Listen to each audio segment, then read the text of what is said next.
Bienvenidos al podcast Cristianismo Historia. En este episodio continuamos con la traducción del comentario a los Romanos de Martin Lloyd-Jones. Seguimos con el primer tomo, pasamos al capítulo 17. Sirviendo a Dios. 17. Porque Dios es mi testigo, a quien sirvo con mi espíritu en el Evangelio de su Hijo, porque anhelo veros, para impartiros algún don espiritual, a fin de que seáis firmes. Romanos 1, 9, 11. En este momento estamos considerando la actitud de Pablo ante su vida de servicio. Hemos visto que para el todo nuestro servicio para Dios es un servicio religioso y que siempre debe ser en o con nuestro espíritu. Ahora pasamos a considerar la tercera cosa que nos dice sobre esta vida de servicio para Dios, es decir, el contenido de ese servicio. Porque Dios es mi testigo a quien sirvo con mi espíritu en el Evangelio de su Hijo. Aquí también, obviamente, hay algo que es de gran importancia para nosotros. El servicio del apóstol está delimitado por esta concepción. Está confinado dentro de los límites de la frase, en el Evangelio de su Hijo. Otra forma de decirlo, por supuesto, es decir que el apóstol Pablo, como siervo de Jesucristo, como alguien que servía a Dios en su espíritu, no se interesaba por nada si no entraba en ese apartado. Eso es lo primero que debemos notar. Hemos visto como les dice a los Corintios en su primera epístola a ellos, en el capítulo 2, versículo 2, me propuse no saber nada entre vosotros, sino a Jesucristo y a este crucificado, y lo que tenemos aquí es solo otra forma de decir lo mismo. El apóstol podría haber tratado muchos otros temas. Era un hombre culto, un hombre erudito. Como vimos al principio, no solo se había formado como fariseo, no solo era experto en materia de la ley judía y sus diversas interpretaciones, sino que al haberse criado como ciudadano romano en un lugar como Tarso, sin duda se había familiarizado con la filosofía y la literatura y la poesía griega. Recuerda cómo lo cita en su discurso en Atenas. Podría haber hablado de muchos temas, pero se propuso no saber nada entre ellos, salvo Jesucristo y este crucificado. Otras palabras, limitó deliberadamente los temas que trató, y aquí vuelve a subrayar al escribir a estos cristianos romanos, que mientras muchos otros temas pueden ser perfectamente correctos y legítimos en sí mismos, él, como siervo de Dios y siervo de Jesucristo, los evita deliberadamente. Hago hincapié en esto porque seguidamente es algo que debemos seguir teniendo en cuenta. Al introducir toda esta sección en general, dije que encontraríamos que, aunque el apóstol no se propone tratar explícitamente ninguna gran doctrina, sin embargo toda la sección está llena de doctrina, y aquí tenemos una ilustración de ese hecho. Plantea la cuestión de la doctrina de la Iglesia cristiana y de lo que realmente debe hacer la Iglesia cristiana. La afirmación de Pablo de que él mismo limita sus actividades al Evangelio del Hijo de Dios, es decir, a Jesucristo y a este crucificado, nos recuerda que la Iglesia siempre está destinada a eso. La Iglesia no es una institución cultural general. No es parte del negocio de la Iglesia enseñar a los hombres literatura o historia o filosofía o sociología, o cualquiera de estas muchas otras materias. Ahora seamos muy claros en esto. No estoy diciendo que no haya valor en esas materias, puede haber mucho. Lo que estoy sosteniendo es que no es parte del negocio de la Iglesia cristiana enseñarlos o predicarlos. Tampoco le corresponde enseñar a la gente música o arte o cosas similares. Todas son legítimas en su lugar correcto. Pero el negocio de la Iglesia específicamente, peculiarmente, es predicar a Jesucristo y al crucificado. Al igual que Pablo, debe estar decidida a no conocer nada más que. Subrayo esto porque estoy cada vez más convencido de que fue el fracaso de la Iglesia en darse cuenta de esto. Hacia el final del siglo pasado, y en los primeros años de este siglo, lo que explica en gran medida su estado actual. Estoy bastante convencido de que esto, además de la apostasía en la enseñanza, es en gran parte responsable del triste estado actual de las cosas.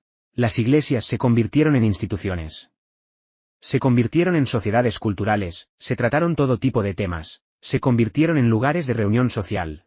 Ahora bien, tal y como yo entiendo el asunto, y tal y como entiendo la enseñanza de este apóstol en todas sus epístolas, eso está muy equivocado, es totalmente falso.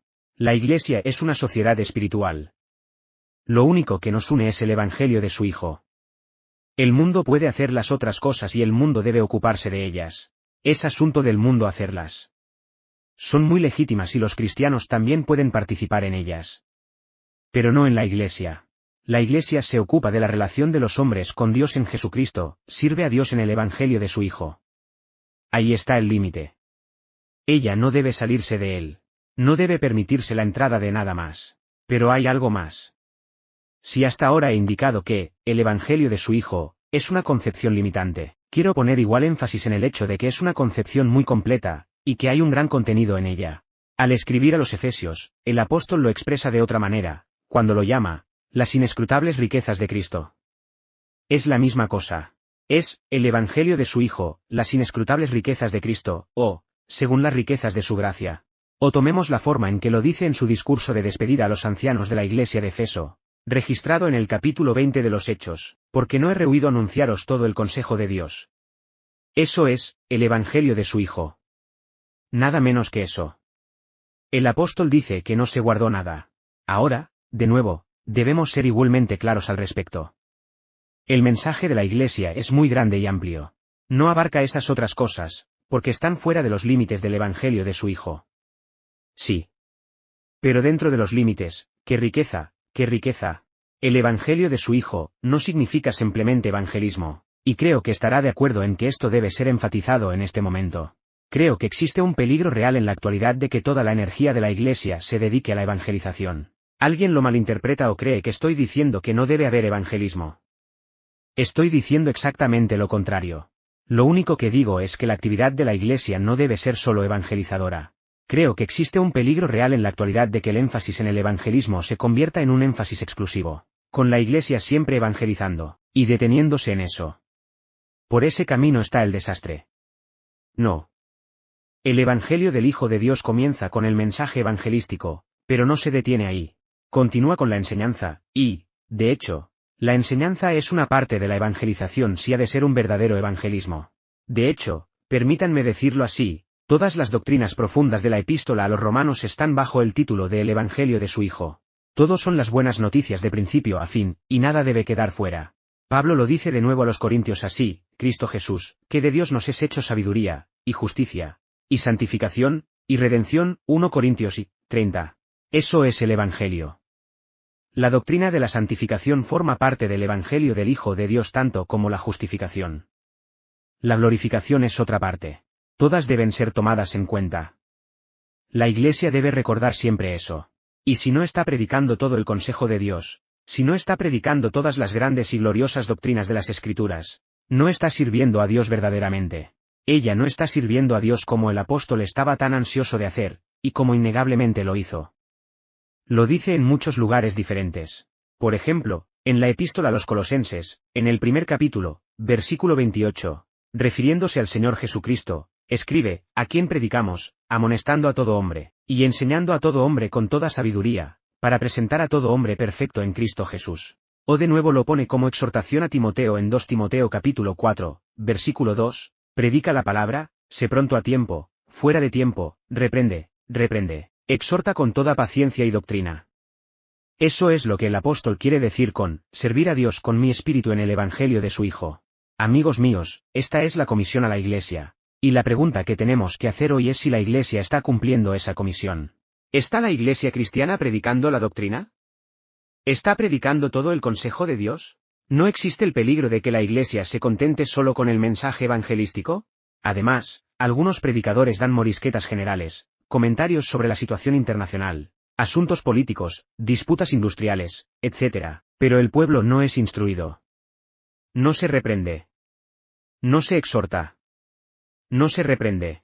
Y las grandes doctrinas cardinales, que se encuentran en esta epístola y en otros lugares, a menudo ni siquiera se mencionan. Eso no es servir a Dios verdaderamente. Servir a Dios verdaderamente en espíritu es servirle en el Evangelio del Hijo de Dios, y el Evangelio abarca cada elemento, cada partícula particular de las riquezas de su gracia. Es la buena noticia sobre el Hijo de Dios, y lo que ha venido a hacer al mundo. Todo lo que pueda obtener de él es parte del Evangelio. Y la vida del apóstol, les dice a estos romanos, consistía en ir de un lado a otro y servir a Dios de esta manera en su espíritu. Resuelvan esto ustedes mismos con más detalle, para que pueda pasar a mi cuarto punto. Este es de nuevo uno de los más importantes y particularmente interesante. Lo siguiente que nos dice el apóstol sobre su vida de servicio es su conciencia de poder en ese servicio. En el 11º versículo dice: anhelo veros. ¿Por qué? Para poder impartiros algún don espiritual a fin de que seáis firmes. Estaba ansioso por visitarlos en Roma por esa razón, porque tenía un don espiritual que impartirles. Sabía que si lograba llegar allí, podría beneficiarlos, a fin de que pudieran ser establecidos. ¿Qué, podemos preguntar, quiere decir exactamente con esta afirmación? Yo sugeriría que quiere decir unas 2 o 3 cosas. La primera es que el propio apóstol era consciente del poder como tal. Tenía la conciencia del poder en su interior. Ya he citado el versículo 28 del capítulo 1 de Colosenses. Permítanme repetirlo y añadir el versículo 29, a quien predicamos, amonestando a todo hombre, y enseñando a todo hombre con toda sabiduría, a fin de presentar a todo hombre perfecto en Cristo Jesús, para lo cual también trabajo, esforzándome según su obra, que actúa poderosamente en mí. El apóstol era consciente de un gran poder espiritual en su interior. Vuelve a decir lo mismo al escribir a los Corintios. Les dice que no predicaba con palabras seductoras de sabiduría humana, sino con la demostración del Espíritu y del poder, 2 Corintios 2, 4. Y era consciente de ello. En 1 Tesalonicenses, capítulo 1, versículo 5, dice, porque nuestro Evangelio no llegó a vosotros en palabras solamente, sino también en poder, y en el Espíritu Santo, y en mucha seguridad. Ahora la mucha seguridad incluye la seguridad que el apóstol tenía mientras predicaba. Él era consciente del poder. Trabajaba en el poder que estaba obrando en él poderosamente. Sentía, por así decirlo, como si estuviera cargado como una batería con el poder espiritual del Espíritu Santo. Era plenamente consciente de ello, y dice, quiero ir a ustedes en Roma para poder impartirles algún don espiritual a través de este. El mismo pensamiento aparece una vez más en el capítulo 4 de 1 Corintios, donde el apóstol escribe al respecto: algunos de vosotros me despreciáis y os atribuís grandes cosas. Desde que me fui, algunos de vosotros reinan como reyes. Os creéis grandes y que lo sabéis todo, y yo no soy nada. Muy bien, voy a venir a veros, y voy a poneros a prueba. Y dejadme que os aclare, no me interesan vuestras palabras, no me interesa vuestra palabrería. Una cosa es hablar, pero el reino de Dios no está en la palabra sino en el poder. Y cuando venga a ti no voy a probar tu discurso, sino tu poder. Es el poder lo que importa, dice Pablo, cualquier tonto puede levantarse y hablar. La pregunta es, ¿hay poder en el discurso del hombre? ¿Qué logra? ¿A qué conduce? Sigue insistiendo en lo mismo. O de nuevo, escúchelo en 2 Corintios capítulo 10, versículo 3, porque, aunque andamos en la carne, no guerreamos según la carne, pues las armas de nuestra milicia no son carnales, sino poderosas en Dios para derribar fortalezas. El apóstol no dudó en decir esto de sí mismo, lo reclamó para sí. Sabía que predicaba con poder, el poder del Espíritu Santo. ¿Necesito explicar por qué enfatizo esta verdad?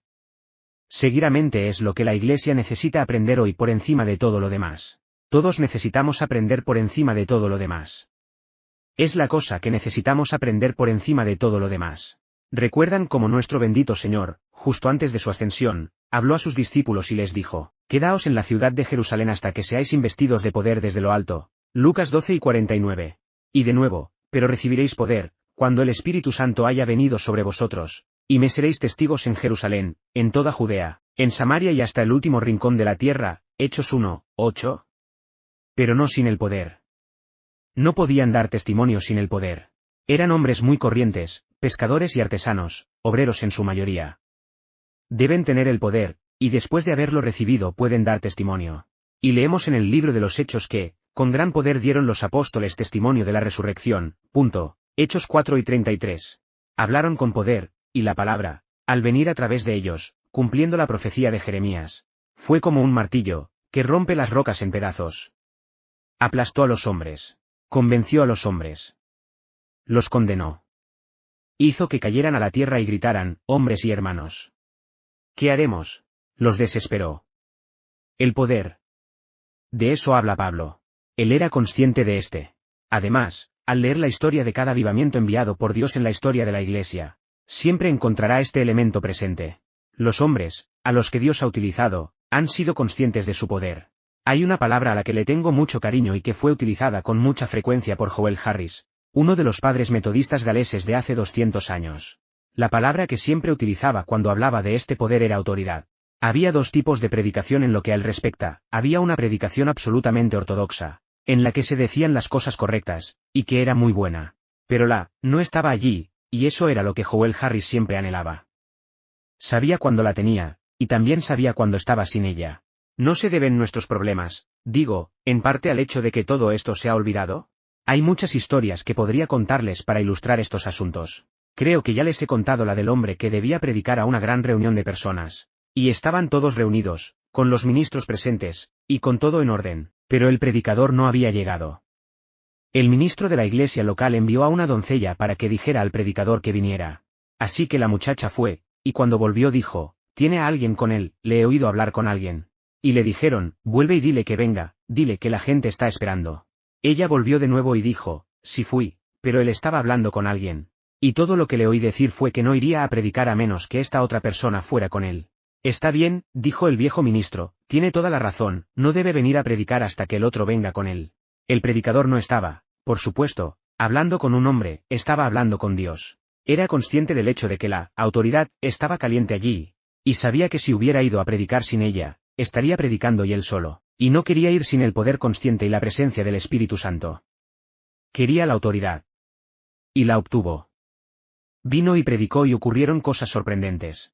La gente caía en la congregación bajo convicción, gritando en agonía del alma y preguntando cómo podían ser salvados. Eso, pues, es lo primero que notamos aquí, el apóstol era consciente de su poder. Sabía que había predicado en Corinto en demostración del Espíritu y del poder, y esa era su concepción del servicio y de la predicación. Y nosotros ignoramos y descuidamos esto por nuestra cuenta y riesgo. Puedes tener un ministerio muy educado y culto, pero será inútil sin este poder. Puedes tener hombres que puedan hablar y exponer eruditamente, y hacer muchas otras cosas, pero si este poder no está presente no terminará en nada mejor que un entretenimiento. Anhelo verlos para poder impartirles. Lo tengo. Sé que puedo darlo. El apóstol era consciente, estaba al tanto de su poder. Sin este poder somos defensores y no testigos, y estamos llamados a ser testigos. Esto es cierto para todos nosotros, no solo para el predicador sino también para el cristiano individual en todas las asociaciones de la vida. Es este mismo poder el que está disponible para todos, y sin él nuestras palabras son ineficaces. Sin embargo, eso es solo lo primero, porque yo veo algo más. Pablo es consciente, digo, no solo de que tiene este poder del Espíritu dentro de él, sino que sabe también que puede establecer a los cristianos romanos en la fe, sabe que puede edificarlos. Se lo dice a ellos. Quiere verlos porque sabe que puede hacer eso por ellos, y porque quiere hacerlo. Pero eso nos lleva a la interesante e importante pregunta, ¿cómo va a hacerlo? ¿Qué quiere decir exactamente con la impartición de algún don espiritual? Debemos tener mucho cuidado aquí, porque esto ha sido a menudo malinterpretado. Hay algunos que han dicho que lo que el apóstol quiere decir es que posee el poder de dar a la gente el Espíritu Santo, y dicen que lo que quiere decir con impartir algún don espiritual es impartir el don del Espíritu mismo. Seamos claros al respecto.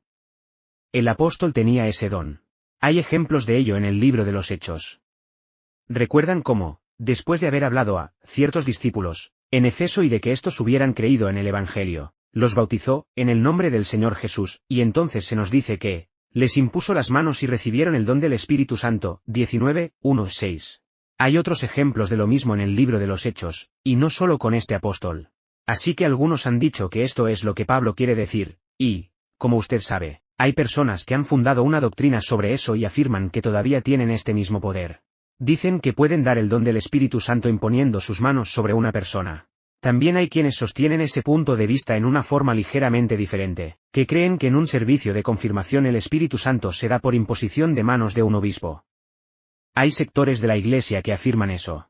Y hay otros, como usted sabe, que no pertenecen a esa sección particular de la Iglesia cristiana, que afirman que han recibido el bautismo del Espíritu Santo y que pueden dar el don a otros. La segunda explicación de la afirmación de Pablo es que aquí al hablar de impartir algún don espiritual está pensando en términos de la diversidad de dones espirituales que se mencionan y enumeran en el capítulo 12 de 1 Corintios, a uno se le da el don de curación, a otro el don de milagros, a otro el don de lenguas, a otros los dones de fe, profecía, interpretación, etc. Recuerde la larga lista de dones espirituales que se menciona en esa epístola. Y algunas personas dicen que lo que el apóstol estaba diciendo aquí era que cuando llegó a los cristianos de Roma, tenía en su poder darles estos dones espirituales particulares. Ahora bien, ¿qué decimos sobre estas dos sugerencias? Lo primero es que, con respecto a la idea de que tenía el poder de dar el don del Espíritu Santo, me parece que está perfectamente claro que el apóstol no se refería a eso en este momento, porque dice que está ansioso por impartirles algún don espiritual con el fin de que se establezcan, no con el fin de que se inicien en la vida cristiana. Él sabe que son cristianos. Ya les ha dicho que son los amados de Dios, llamados a ser santos. Ya han creído en el Evangelio, ya han recibido el Espíritu Santo, ya son bombeados de nuevo. Todo eso les ha sucedido. Lo que quiere hacer es fortalecerlos. Así que eso me parece, en sí mismo, más que suficiente para excluir esa primera sugerencia. Está escribiendo a personas que ya han tenido el don del Espíritu Santo, lo que quiere hacer es llevarlas más lejos y de la misma manera, por lo tanto, aplicamos esa explicación a la segunda sugerencia. El apóstol no enseña en ninguna parte que tenga el poder de dar a las personas dones particulares. Lo que dice en el capítulo 12 de R. Corintios es que el Espíritu Santo dispensa los dones como quiere de forma soberana. No es Pablo quien puede hacerlo, es el Espíritu. Pero, de nuevo, en cualquier caso, no puede querer decir que él mismo confiere dones espirituales, porque está hablando de establecer a los creyentes romanos, y seguidamente todo su argumento en R. Corintios es que la posesión de esos dones particulares, lejos de establecer a la gente en la iglesia de Corinto, estaba teniendo exactamente el efecto contrario. Estaba provocando que se envanecieran, que tuvieran envidia y celos y que hicieran una gran exhibición de ellos. Esa no es la manera de establecer a la gente. Seamos muy claros al respecto, los dones espirituales son evidencias del poder del Espíritu Santo, pero no establecen a las personas. La tragedia de la iglesia de Corinto fue que solo miraban los dones espirituales y discutían y hablaban y se jactaban de ellos, pero no fueron establecidos por ellos. Estaban permitiendo que existiera un terrible pecado entre ellos, y el apóstol tiene que hablarles con severidad. Está ansioso por establecerlos. ¿Qué quiere decir, pues, con impartir algún don espiritual? Seguidamente la explicación es que quiere visitarlos en Roma para poder hacer a fondo por ellos lo que ahora está haciendo de forma resumida en la carta que les está escribiendo. Quiere impartirles algún don espiritual con el fin de que sean establecidos, lo que significa fortalecidos, edificados, asegurados, firmes. Y la forma en que lo hace es mediante la enseñanza. Fue porque no pudo ir a Roma y hacer eso en la práctica que les escribe la carta. Si hubiera podido estar allí, entonces, por supuesto, habría podido tomarse su tiempo, y habría elaborado.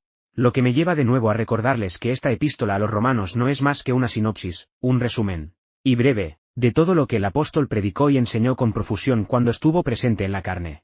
Vuelvo a subrayar esto porque me parece bastante trágico que tantas personas no parezcan ser capaces de darse cuenta de ello y de recordarlo. Toda esta gran epístola no es más que una sinopsis. El apóstol habría tardado meses en exponer completamente lo que dice aquí en este breve compendio, de modo que cuando estudiamos la epístola a los romanos no la recorremos a la ligera y superficialmente. Lo nuestro es tratar de hacer lo que el propio apóstol habría hecho si hubiera estado en Roma. En otras palabras, nuestro examen de la epístola a los romanos debe ser muy largo. Por eso, también debe haber notado que cualquier comentario que haya visto sobre la epístola a los romanos es mucho más largo que la propia epístola. Por supuesto, tiene que serlo. Y recuerde que incluso un comentario escrito es, de nuevo, solo una sinopsis, y nuestro asunto es ampliar, predicar y sacar a la luz la verdad. Le planteo el asunto de la siguiente manera. Un amigo mío que solía asistir aquí con regularidad y que ahora se ha ido a la gloria, un hombre muy bueno, me dijo una vez, de forma bastante jocosa pero muy amable, ¿sabes? A veces pienso que el apóstol Pablo debe estar asombrado cuando ve lo que sacas de sus epístolas. Pobre hombre. A estas alturas mi amigo ha descubierto que el poco que la mayoría de la gente, y yo con ella, saca de sus grandes epístolas. Él no puede estar en Roma. Si pudiera estar allí podría predicarles día tras día. Recuerdan que se nos dice que durante 18 meses, en Efeso, día tras día habló en la escuela de Tirano, habló durante horas, y siguió día tras día. ¿De qué creen que hablaba? Según las ideas de algunos sobre la exposición, podría haber hablado sobre todas estas epístolas suyas en una tarde. ¿Cómo, entonces, pasaría el resto de su tiempo? Mis queridos amigos, esto es una sinopsis. El don espiritual que quiere impartir a los romanos es abrir las doctrinas, enseñarlas, instruirlas, establecerlas, fundamentarlas. Esto es de vital importancia. Recuerden cómo lo expresó nuestro bendito Señor en su oración sacerdotal, santifícalos por tu verdad. Es por la verdad que somos santificados, por el conocimiento de las Escrituras, por el conocimiento de la doctrina, la verdad sobre Dios en Cristo. Esa es la manera de santificar a la gente. Es un proceso, y se profundiza en él, se escarba en las profundidades, se sacan todas las cosas ocultas. Tomas la sinopsis y la trabajas en toda su plenitud. ¿Cómo? Permítanme recordarles cómo plantea Pedro este punto en el tercer capítulo de su segunda epístola. Está recordando a la gente a la que está escribiendo sobre la segunda venida de nuestro Señor, que había dificultades sobre esta doctrina, y dice que el apóstol Pablo trata de ello en todas sus epístolas en las que hay algunas cosas difíciles de entender, que los indoctos e inestables tuercen, para su propia destrucción. ¿Se da cuenta de las dos palabras? ¿Quiénes son los inestables? Los inestables son siempre los indoctos. Las mariposas espirituales son las personas que no conocen la doctrina. Las personas que pueden dejarse llevar por la prestidigitación y la astucia son las que no están completamente establecidas en la verdad, no están adoctrinadas ni cimentadas en la fe, las personas que tienen un conocimiento superficial pero que nunca han escarbado en las profundidades. Son los indoctos los que siempre son inestables. Y todas las epístolas del Nuevo Testamento se escribieron para estabilizar a las personas, para establecerlas, para cimentarlas, para arraigarlas. Mediante las doctrinas, la enseñanza y la exposición que se hace eso. Esto es tan cierto hoy como lo fue en las primeras épocas de la Iglesia. Pablo dice a los ancianos de la Iglesia de Efeso, y ahora, hermanos, os encomiendo a Dios y a la palabra de su gracia, que es capaz de edificaros y daros una herencia entre todos los santificados. Es, la palabra de su gracia, la única que puede hacer esto. Nada más puede edificarnos. No es el entretenimiento lo que necesitamos. Es la verdad. Es el conocimiento. Es la doctrina.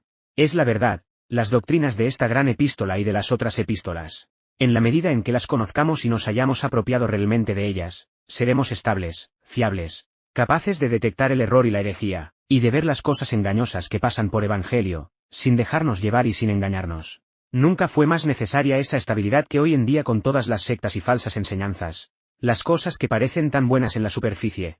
La única manera de conocerlas y de poder detectar sus errores es que conozcamos nuestra propia posición bíblica, y estemos arraigados y cimentados en ella, y establecidos en la fe. No hay atajos en la vida espiritual. La comprensión de la doctrina es un proceso y lleva tiempo. Hay que estudiar las Escrituras. Vuelvo a decir que no se puede hacer una especie de tour del cocinero del Nuevo Testamento. No puede galopar a través de estas epístolas. No puede apresurarse a través de ellas un capítulo a la vez. ¿No ve la doctrina que hemos descubierto? ¿No ve estas grandes y vitales verdades que surgen por todas partes? Estas son las cosas de las que el apóstol quiere hablar en Roma. Solo un conocimiento profundo y exhaustivo de la palabra nos dará verdadera estabilidad. ¿Recuerdan la rotunda frase al final del 8º capítulo de esta epístola a los romanos? Estoy convencido de que ni la muerte, ni la vida, ni los ángeles, ni los principados, ni las potestades, ni lo presente, ni lo futuro, ni la altura, ni la profundidad, ni ninguna otra criatura, podrá separarnos del amor de Dios, que es en Cristo Jesús, nuestro Señor. Eso es, dice alguien. Ese es el tipo de cosas que me gustan. ¿Por qué no se apresura a hacerlo? Eso es lo que nos estabiliza. Ah, pero espere un momento. El apóstol Pablo solo es capaz de hacer las cosas que ha estado diciendo en sus oraciones anteriores antes de llegar a esa afirmación. Esa es la conclusión del poderoso argumento sobre la justificación y la santificación y la glorificación. No se puede empezar con eso. Se termina con eso. Y nunca podrá decir eso de corazón a menos que realmente conozca, experimentalmente, estas grandes doctrinas. Debes conocerlas con tu mente, debes experimentarlas. Por eso Pablo quería ir a Roma, para hablarles de esto. Ese es el don espiritual que tenía que impartir. El Espíritu Santo le había dado una comprensión especial. Era un hombre muy versado en las Escrituras del Antiguo Testamento. Cristo se le había revelado. Había estado 3 años en Arabia. Tenía la doctrina, la profecía de Cristo sobre la venida del Espíritu, y el conocimiento que daría a los apóstoles. Se había verificado en él. Era un maestro inspirado y quería derramar este conocimiento, esta doctrina, esta información.